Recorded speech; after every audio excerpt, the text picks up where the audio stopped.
Yo, what up? Back for some more black-green Aristocrats. This hand, this is the worst hand we've had so far. I'm gonna play it out. And we will fetch our tap land. Okay, so maybe we're in a mirror here. Could be. Alright.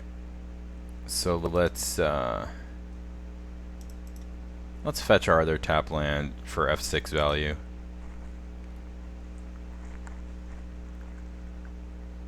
So it would be fairly easy to splash red in the deck. That's something to think about. Okay, a mirror. It's on.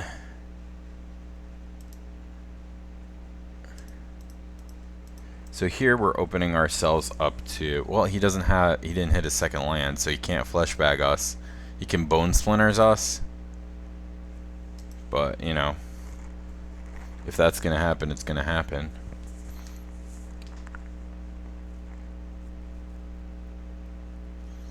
And opponent concedes. He must have missed his land drop a third time.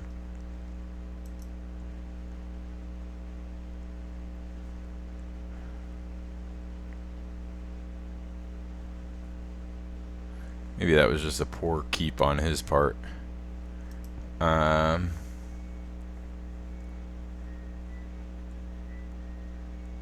Tempting to board in the assassins, but I think I'm going to just run it back. Hopefully this will be a more competitive game. We can see how the mirror plays out. The mirror, in my experience, comes down to whoever gets cutthroat. This looks like a blister pod. No, just forest to go.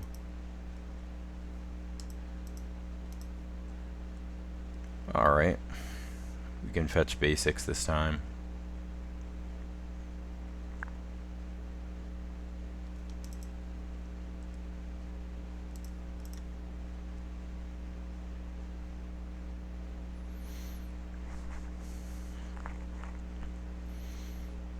We have a fairly aggressive start here. Rot Shambler, okay. Which is another card you could play in the deck, but I think the value cards are just better.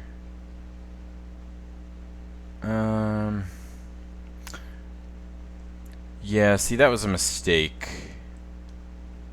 I think what I should have done was play the waste, attack, and then bone splinters.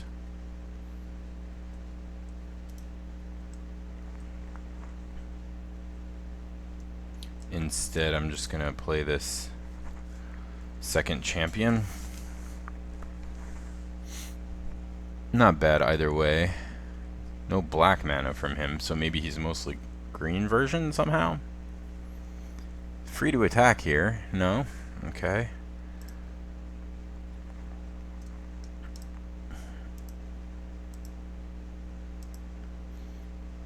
Visionary.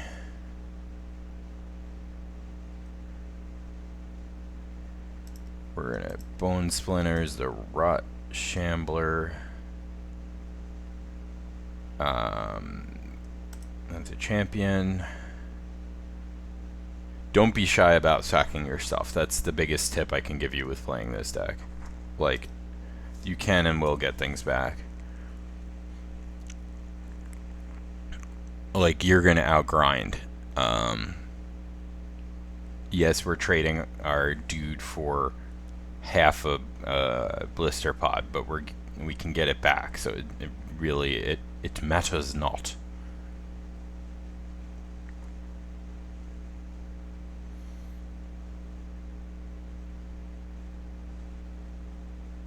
What do we got here? Marauder, okay.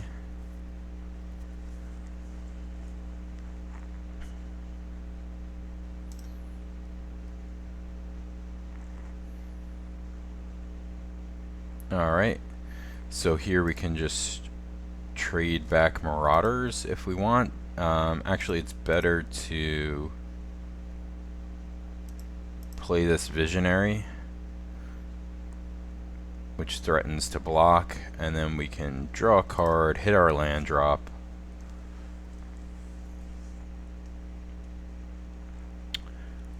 Next turn we can collect a company.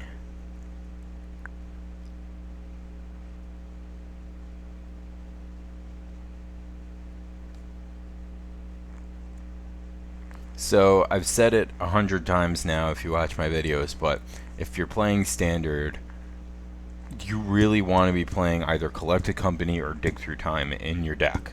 If you're not, you're missing out on the most powerful cards. So I can't stress that enough.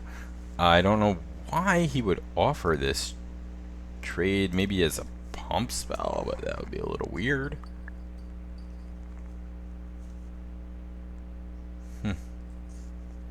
Or maybe he just figured that was going to happen eventually.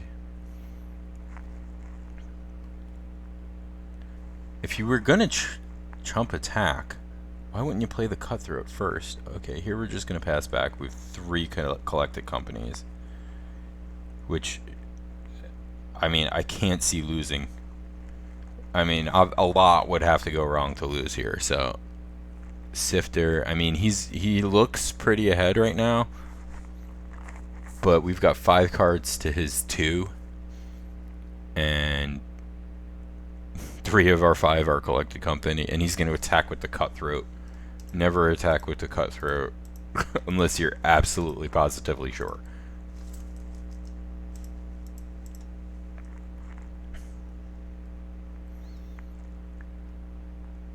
Okay. Drana and Blister Pod, I guess.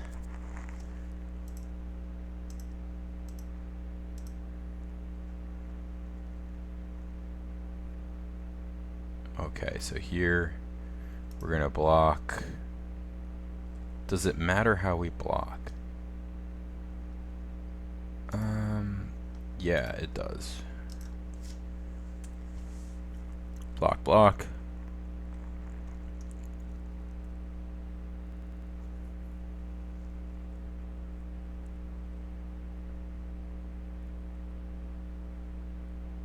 Now he does get to scry here.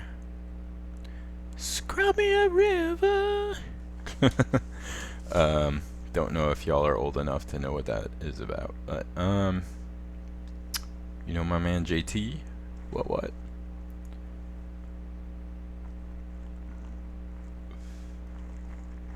Okay, scries to the top.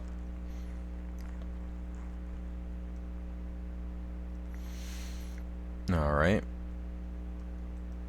Now, I could be playing Grim Haruspex or Fleshbag or whatever, but here we're just going to attack with Drana.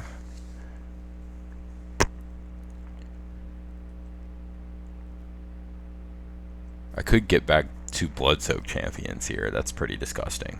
But I think the even more gross thing is I'm just gonna cast another collected company. And if I hit Cutthroat, the game is beyond over. Executioner, okay. That's fine.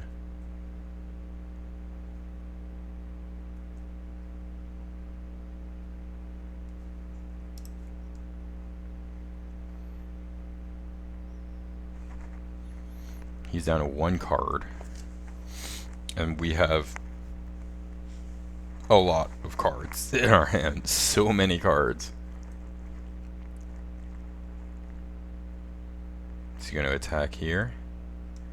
Okay, so you saw what happened last time. Did you think I was bluffing? Oh god.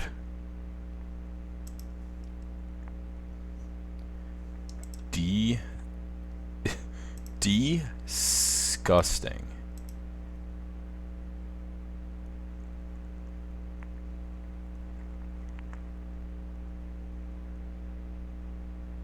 Yeah, and opponent has seen enough, rightfully so. That's how you win the mirror. This deck is the Stone Cold Nuts. Peace.